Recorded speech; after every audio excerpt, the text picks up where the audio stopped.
오늘 은혜 받을 하나님의 말씀은 사사기 3장 1절에서 3절입니다. 사사기 3장 1절 말씀. 여호와께서 가나안 전쟁을 알지 못하는 이스라엘을 시험하려 하시며 이스라엘 자손의 세대 중에 아직 전쟁을 알지 못하는 자에게 그것을 가르쳐 알게 하려 하사 남겨두신 열국은 블레셋 5 방백과 가나안 모든 사람과 시돈 사람과 바알 헤브론 산에서부터 하맛 어귀까지 레바논 산에 거하는 히위 사람이라. 아멘. 오늘 은혜 받을 말씀의 제목은 전쟁과 평화입니다. 전쟁과 평화. 요즘은 세계가 아주 시끌벅적합니다. 그죠? 자, 지난 2월 24일 날 이제 약 한 일주일 되었나요? 자, 러시아 군대가 우크라이나를 침공해서 세계가 온 뉴스가 바로 우크라이나와 러시아의 전쟁에 대해서 보도하고 있습니다. 자, 우리가 이 전쟁에 대해서 성경적으로 우리가 어떻게 보아야 되며 또한 이러한 사태를 통하여 우리는 어떠한 자세를 가져야 하나를 생각해 봅니다. 본래 러시아와 우크라이나는 같은 한 나라였어요. 1991년 소련이 해체되기 전까지는 그 나라 이름이 소련, 우리가 간단히 이렇게 불렀지만은 실제 그 정확한 이름은 소비에트 사회주의 공화국 연방이라는 나라에 속해서 러시아를 비롯해서 정말 그 중에 큰 나라는 카자흐스탄, 또 여기 우크라이나 뭐 등등 해서 15개 나라가 소비에트 연방 공화국을 이루어서 이제 소련이라는 하나의 나라를 이루고 있었죠. 자, 그런데 러시아와 우크라이나 이런 데는 다 소련이라는 나라에 속하지만은 각각의 이제 하나의 공화국이라는 이름을 갖고 있었어요. 자, 그래서 이제 그 나라들이 다 힘을 합쳐서 공산주의를 형성하게 되었죠. 그 후에 또 뭐냐면 폴란드나 헝가리, 체코슬로바키아 등등의 동구권의 공산주의 국가들이 같이 다 큰 하나의 덩어리를 이루어서 이제 활동하고 있었어요. 그래서 그들이 동맹을 맺은 그 군사적인 동맹은 바르샤바 조약이야. 바르샤바 조약. 또 이 서구 진영에서는 나토라는 그러한 그 북대서양 조약기구를 형성해서 서로 이렇게 군사적인 대치를 하게 되고 있었죠. 자, 그런데 이 소련은 1917년에 볼셰비키 혁명에 의해서 이제 황제 제도가 무너지고 사회주의가 건설해. 그때 지도자가 레닌이라는 사람이었어요. 근데 그 후에 레닌이 죽고 스탈린. 우리 스탈린은 아주 장기 집권하면서 아주 그 공산주의 독재를 아주 강화했던 그러한 사람 중에 사람이었죠.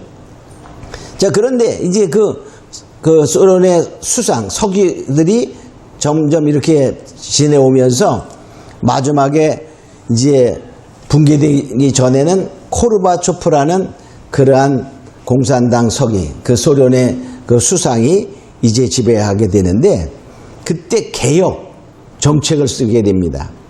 너무나 이렇게 경제가 좀 무너지고 힘들다 보니까는 개혁 정책을 써요. 그 개혁 정책이 페레스트로이카라는 정책이었어요.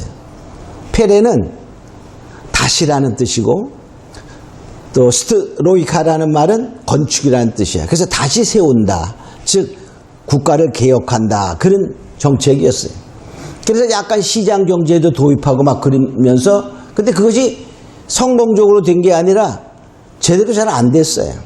왜냐하면 오랜 기간 동안 공산주의 체제에 살다가 시장 경제가 조금 도입되니까 그냥 경제가 제대로 살아나지 못해서 결과적으로 그런 것 때문에 또한 거기에는 미국의 여러 가지 작용이 작동되었죠.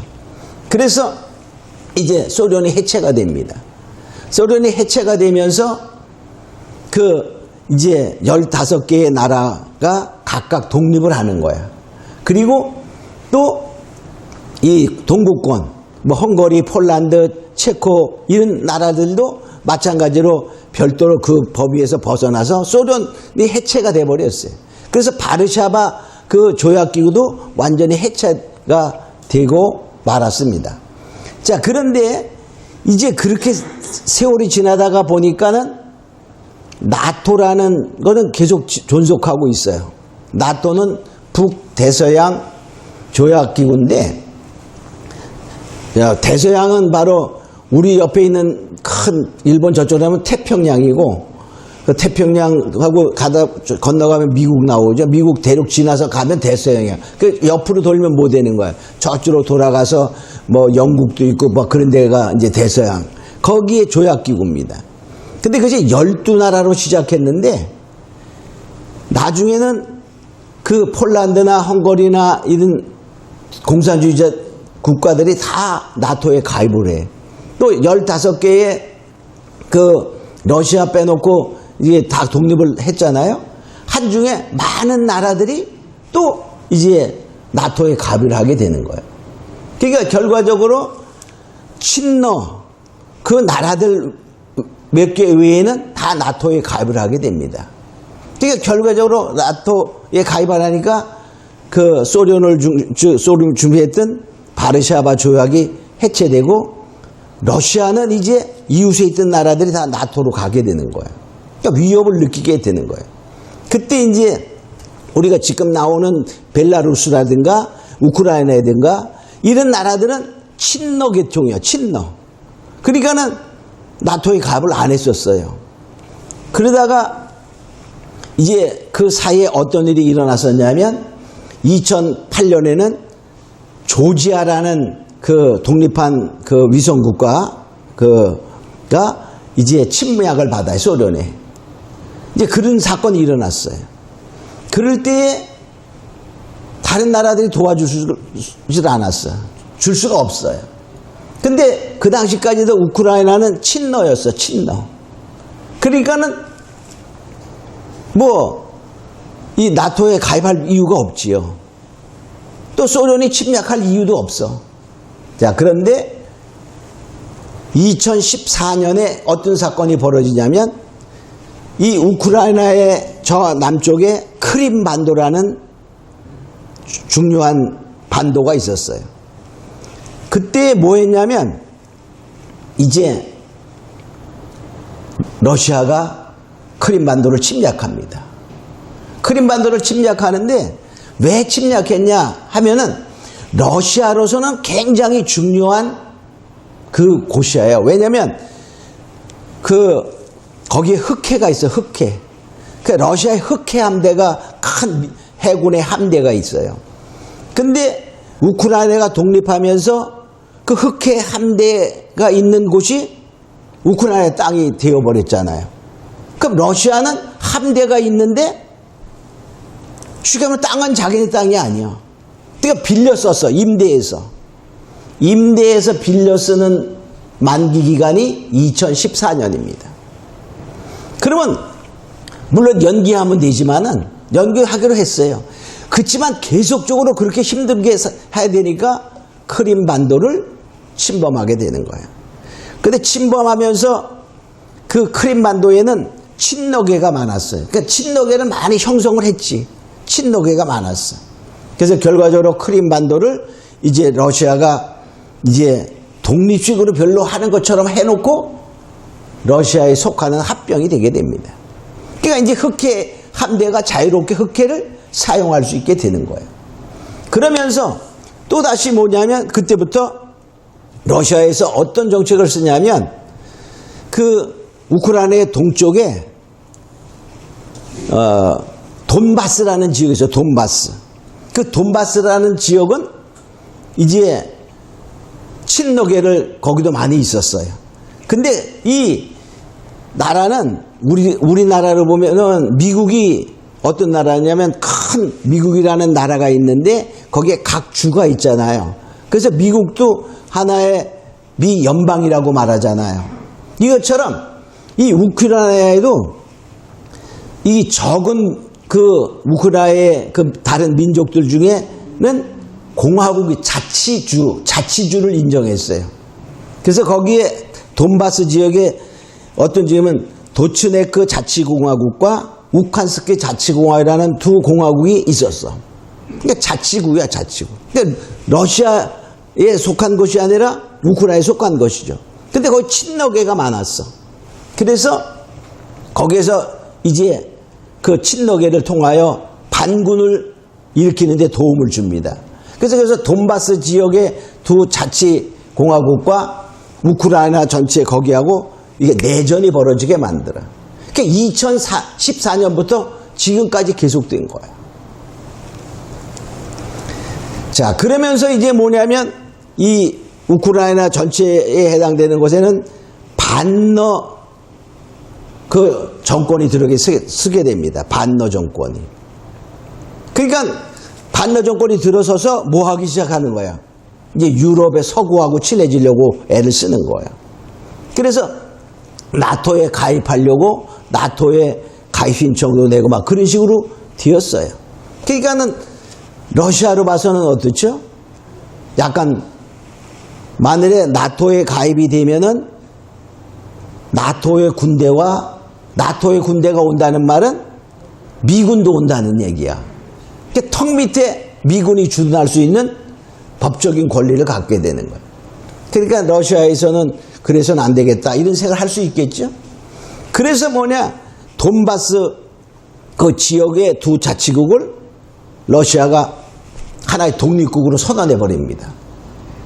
그리고서 그러니까 내전이 되니까 뭐라고 말하는 거야? 말은 평화유지군을 보낸다 이렇게 해놓고 결과적으로 훈련하는 것처럼 한 다음에 병력을 우크라이나 전체에다 딱 남쪽, 동쪽, 북쪽 딱 배치해 놓고 2월 24일 날 아주 전체적인 공격을 가하게 된 거예요. 그래서 전쟁이 발발하게 되었습니다. 자, 이런 것을 보면은 우린 뭐냐? 근데 이 우크라이나를 잘 알아야 돼. 우크라이나가 소련이 해체되고 1991년에 독립할 때에는 엄청 강한 나라였어요. 얼마나 강하냐면 핵무기가 수천 개가 있었어. 핵무기 발사대도 중요하잖아요. 그죠? 그 발사대가 170 몇 개, 한 200개 가까이 있었어. 아주 강력한 핵무장 국가가 되었었습니다. 그때 러시아, 미국, 영국이 우크라이나와 회의를 하게 됩니다. 그래서 헝가리 부다페스트라는 도시에 모여서 이제 회의를 했어. 그 조약을 맺어. 그것을 부다페스트 양해각서라 그래요. 그게 1994년에 그것을 맺게 됩니다. 근데 그 요약은 뭐냐면, 자, 지금 우크라이나, 그러니까 그 당시 우크라이나는 지금 우크라이나 돈바스 지역부터 크림반도까지 전부 다 해당되는 거야. 그 지역을 국경선을 존중한다. 그 국교선을 인정한다. 그런 말이죠. 그리고 뭐냐, 절대로 어떠한 일이 있어도 만일에 우크라이나가 먼저 공격하기 전까지는 절대로 우크라이나에게 무기를 사용하지 않는다. 전쟁을 일으키지 않는다. 공격하지 않는다. 그런 약속을 합니다. 그리고 대신에 경제 원조를 미국에서 해주겠다. 그래서 핵무기를 해체하게 됩니다. 1996년에 완전 해체가 끝나. 그러니까 핵무기가 하나도 없이 싹 다 이제 해체하고, 거기에 그러면 핵무기가 많으니까 핵무기 전문가들이 많이 있었을 거 아니에요. 그 전문가들은 대신에 다른 외국으로다가 일자리를 마련해주고 국적도 주고 그러면서 이렇게 해서 다 해체시켰어. 핵무기 기술자도 없고 핵도 없고 그렇게 변화가 됩니다. 근데 당분간은 괜찮았어. 왜? 그렇게 약속했으니까. 근데 그때 러시아는 아주 힘없는 러시아가 된 거야. 힘없는 러시아. 정말 경제가 막 무너지고 막 그러는 러시아였기 때문에 아무런 문제가 되지 않았습니다. 그러나 러시아가 좀 강해지니까 어떻게 될까요? 흑해에 자기네 함대를 잘 운영하려면 그 크림반도뿐만이 아니라 크림반도는 이제 2013년에 했지만 그 다음에 어떻게 될까? 다른 데도 필요하게 되는 거예요. 그래서 바로 우리가 이 러시아는 이런 전쟁을 일으켰다. 또 뭐냐면 나토에 가입하지 못하도록 이런 것이다. 이렇게 우리가 볼 수가 있는데 그러다 보니까 또 내전도 일어나서 계속 우크라이나는 힘들어지잖아요. 우크라이나는 유럽에서는 러시아 다음으로 큰 나라야. 그 나라가요 아주 비옥한 나라입니다. 우리나라의 보다 훨씬 큰 나라야. 비교가 안 될 정도로. 한반도에 몇 배인지 제가 잊어버렸는데 하여튼 3.5배인가 그래. 3.5배. 응? 자, 그렇게 큰 나라. 그런데 거기에는 거의 다가 평지야. 근데 땅이 아주 옥토야. 근데 땅 색깔이 검었다. 그래서 흑토라 그래. 흑토. 우리도 산에 가면은 아주 기름진 땅 막 색깔 검었잖아요. 그것처럼 거기에는 그런 거예요. 산만 들고 그냥 파고서 심으면 무엇이든지 잘 자란다. 그래서 그 우크라이나의 흑토지대를 세계 3대 곡창 중에 하나입니다. 세계 3대 곡창은 미국의 대평원. 미국의 대평원은 미국 중앙이야, 중앙. 중앙 지역에서 동서, 즉 가로가 1000km, 남북, 세로가 2000km. 엄청나죠? 그러한 아주 큰 그러한 대평원이 제일 크고 또 아르헨티나에 가면은 아르헨티나의 초원지대가 있어요. 거기에 그래서 아르헨티나 지역은 팜파스라 그러고 미국 지대는 페레닌이라 그래. 거기도 초원 아주 그냥 대평원이에요. 대평원로 말해. 이 우크라이나는 흑토지대. 이렇게 세대가 아주 세계 3대 곡창지대인 것이죠. 그렇게 좋은 땅이야. 거기에 또 광물도 많아. 자, 그러니까는 바로 이런 전쟁 속에서 우리는 무엇을 배우는가? 우리 이것을 알아야 돼. 그러니까 2014년에 크림반도 뺏겼죠. 또 계속 내전이 일어나지요. 힘은 없지요. 이런 것 때문에 2018년에 그 우크라이나의 안보실장, 우리나라로 말하면 청와대 안보실, 우리가 NSC라는 그 회의를 하고 그러잖아요. 자, 그거의 안보실장에 해당되는 사람이 이런 말을 했어요. 핵무장 포기는 우리 역사적 실수였다. 우리에게 주어졌던 안전보장 약속은 해당 각서의 종이 간만도 못하다. 그러니까 양의 부다페스트 그 양의 각서는 아무런 소용이 없다 그 말이에요. 현대 세계에서 약자의 견해는 존중되지 않는다. 각자는 자신의 힘에만 의지해야 한다. 이런 말을 했어요. 그 인터뷰에서. 그러니까 얼마나 그 힘없는 자의 서름임을 표현했다. 이렇게 볼 수 있죠. 자, 근데 이번 우리가 이 전쟁을 보면서 서방 언론과 우리의 언론들은 이 전쟁은 정말 며칠이면 러시아가 끝날 줄 알았는데 지금 러시아가 고전하고 있다. 이렇게 보도되고 있어요. 정말 그런가? 우리 생각해 봐야 돼. 근데 러시아의 언론은 푸틴은 이렇게 말했어요. 우리는 계획대로 지금 진행되고 있다. 계획대로 진행되고 있다. 이렇게 말했어. 누구 말이 맞을까? 우리는 지금 뉴스를 보면은 아주 러시아는 금방 망할 것 같이 보도되고 있어요. 그죠?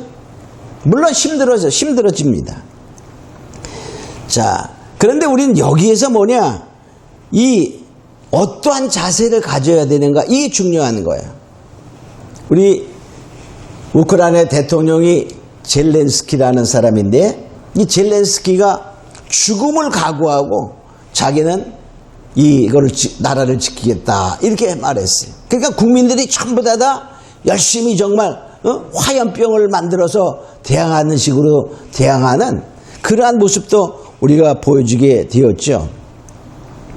자, 그런데 뭐냐면 우리가 여기서 그 자세가 굉장히 중요하다는 것을 알아야 돼. 그러니까 뭡니까? 평화는 말로 지켜지는 게 아니야. 힘으로 지켜지는 거야. 힘으로. 힘으로. 자, 그래서 전 세계가 정말 우크라이나의 편이 되어서 막 경제적인 제재를 가합니다. 자, 러시아가 경제적인 제재, 즉 세계 금융 결제 시스템에서 퇴출시켰어. 그 말은 뭐냐면 국제적인 상거래를 러시아는 할 수 없게 만들어버린 것입니다. 수출해도 수출 금액을 받을 수 없어. 수입해도 돈을 지불할 수가 없어. 막 그런 것이 되는 것이죠. 자, 그러면 러시아는 그런데도 뭐냐? 러시아는 지금 며칠 전에는 그 우크라이나 남부 지역에 원자력 그 발전소가 많이 있어요. 그 원자력 발전소가 있는 곳이 자포리지인가? 하여튼 그런 곳인데 그 곳을 점령했어. 그러니까는 세계에서 막 비난을 합니다. 그러나 러시아로 봐서는 어떤 거야? 그냥 공격하는 거야. 그래서 원전을 파괴한 건 아니에요. 원전을 장악해버린 거야. 장악한. 이제 북부에 있는 또 원자력 발전소를 장악하려고 지금 전진하고 있어요. 수많은 도시들이 함락됐어. 자, 이런 거를 보면은 우리 뭐냐, 러시아가 엄청 경제적으로 힘들어지고 러시아의 돈이 가치가 하락이 되지만 또 러시아의 주식이 상거래 지금 거래되지 않고 있어요. 그럼 러시아는 그걸 몰랐을까? 자, 러시아는 자, 지금 식량을 수출하는 나라입니다. 러시아가. 에너지를 수출하는 나라야. 유럽에다 전부 다다. 그러면 자, 우리가 가장 살아가는데 기본적인 것이 뭐죠? 의식주야. 집은 다 있겠다. 먹는 거 부족하지 있겠다. 에너지 있겠다. 그럼 뭐야? 살기는 힘들어도 우리가 수입품을 못해. 막 그래서 뭐 유명 상표들 하는 장사하는 그 회사들이 다 떠난다. 아니, 전쟁하는데 유명 상표 사 있겠어요? 응? 자, 그러니까 여기서 우리가 알 수 있는 것은 뭐냐? 의지를 가지고 있어요. 러시아, 그 우크라이나가 참 아주 훌륭한 거죠. 근데 물리적인 힘이 없는 거야. 물리적인 힘이. 그럼 어떻게 될까? 결과는 우리 잘 봐야 돼. 의지적인 힘을 가지고만 이길 수 있느냐? 뭐가 있어야 될까요? 의지적인 힘도 있어야 되고 물리적인 힘도 있어야 된다는 사실을 알아야 돼. 자, 우리가 과거 역사를 한번 가보면 헝가리라는 나라가 있었어요. 헝가리라는 나라가 민주화 운동이 50년대에 일어났어요. 공사나 다 된 다음에 민주화, 그때에 러시아가 탱크 2,500대, 장갑차 1,000대를 들여보내가지고 무혈 진압합니다. 헝가리를. 그때에 그 후르츠초프라는 수상이 지도자였고 스탈린이 죽은 지 얼마 안 됐을 때야. 근데 바로 뭐냐면 이 스탈린의 통치 방법 중에 뭐가 있었냐면 힘으로 인민을 요구를 꺾는다. 그러니까 공산주의자들은 말 안 들으면 뭐 하는 거야? 집 밟는 거야, 집 밟는 거.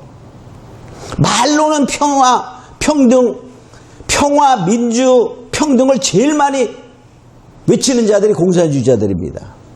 근데 실제로 가서는 그 통치 방법이 힘으로 인민의 요구를 꺾는다야. 그래서 이 스탈린이 가장 잔인한 독재를 했잖아.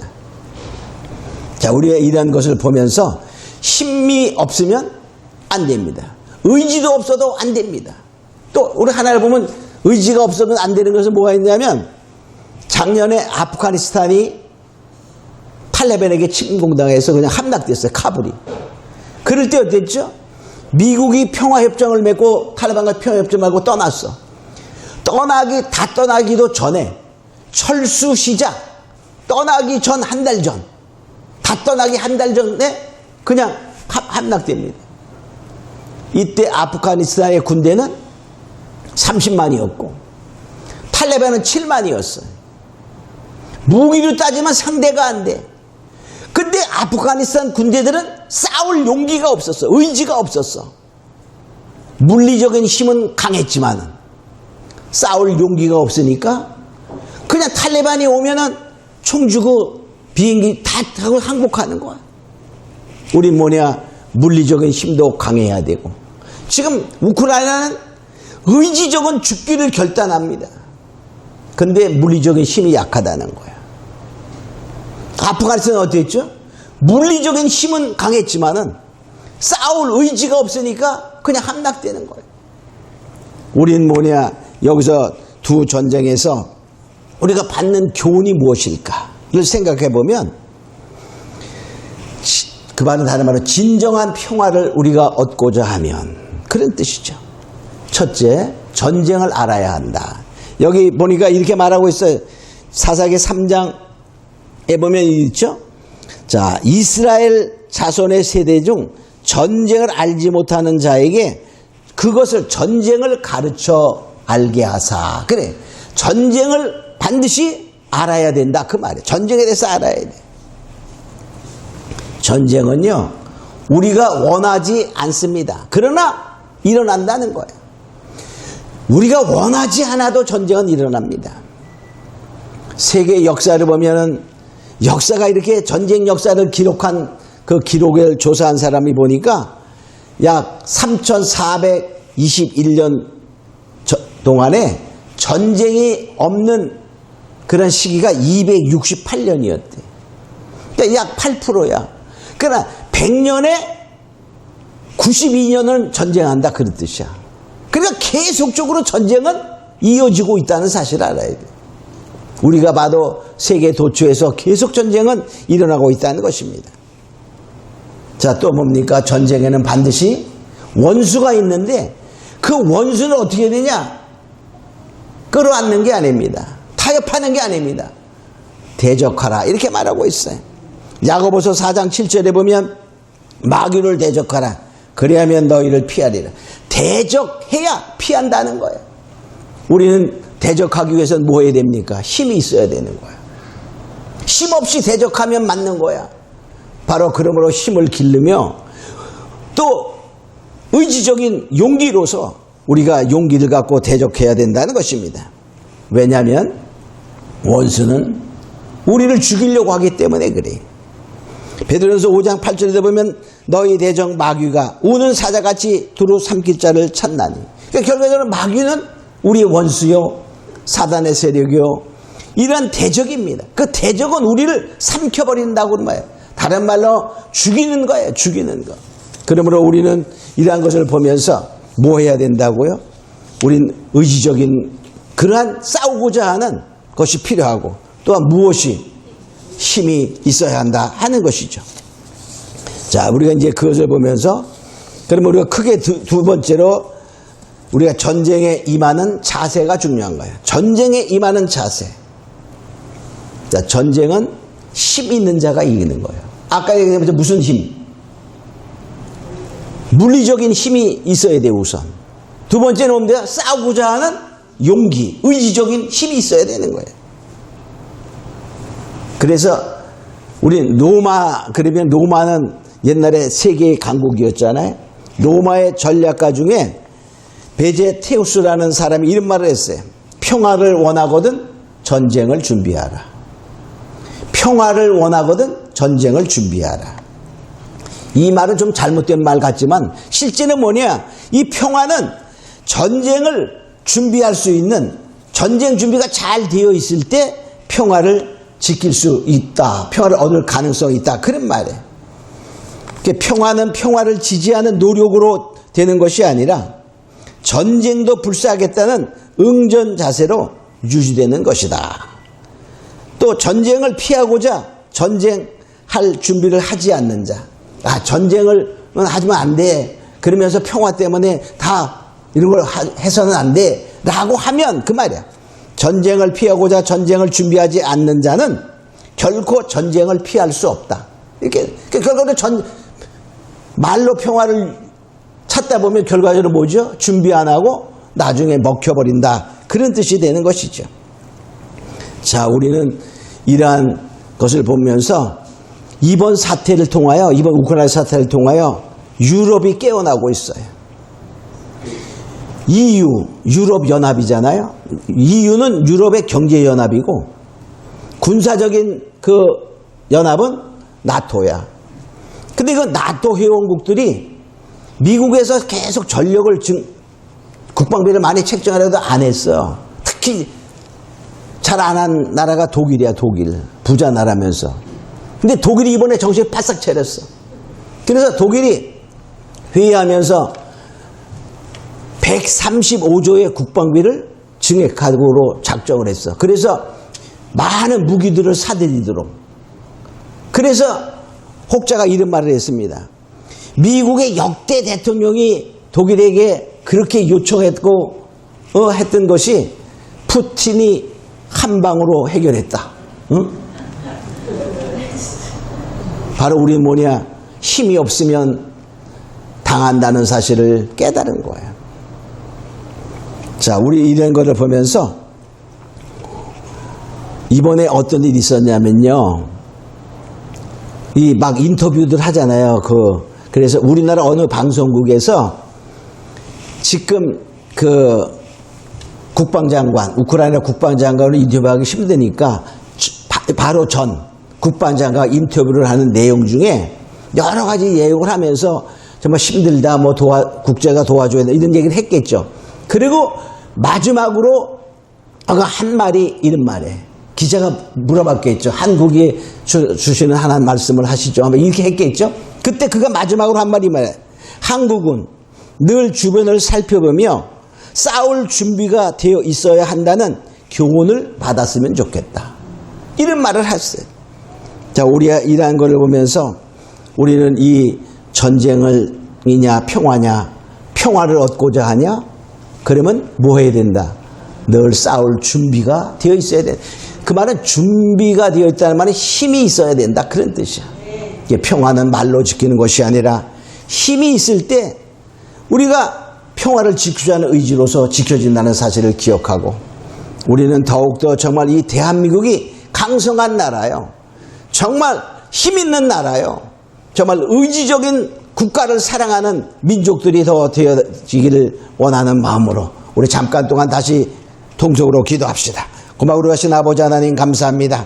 이제 우리는 이 세상에서 일어나는 정말 오늘날 우크라이나와 러시아의 전쟁을 통하여, 또한 아프간에서 전쟁을 통하여 주는 교훈을 통하여 우리는 물리적인 국방력의 강한 힘도 필요하고 우리의 정말로 나라를 지키기 위한 의지적인 결단과 용기가 필요한 것을 사실을 깨달았사오니 이제 이 나라를 주님 더욱더 지켜주시고 우리가 정말로 믿음을 갖고 용기를 갖고 의지를 갖고 나라의 국방에 정말로 전념하는 나라 되게 하여 주시옵소서.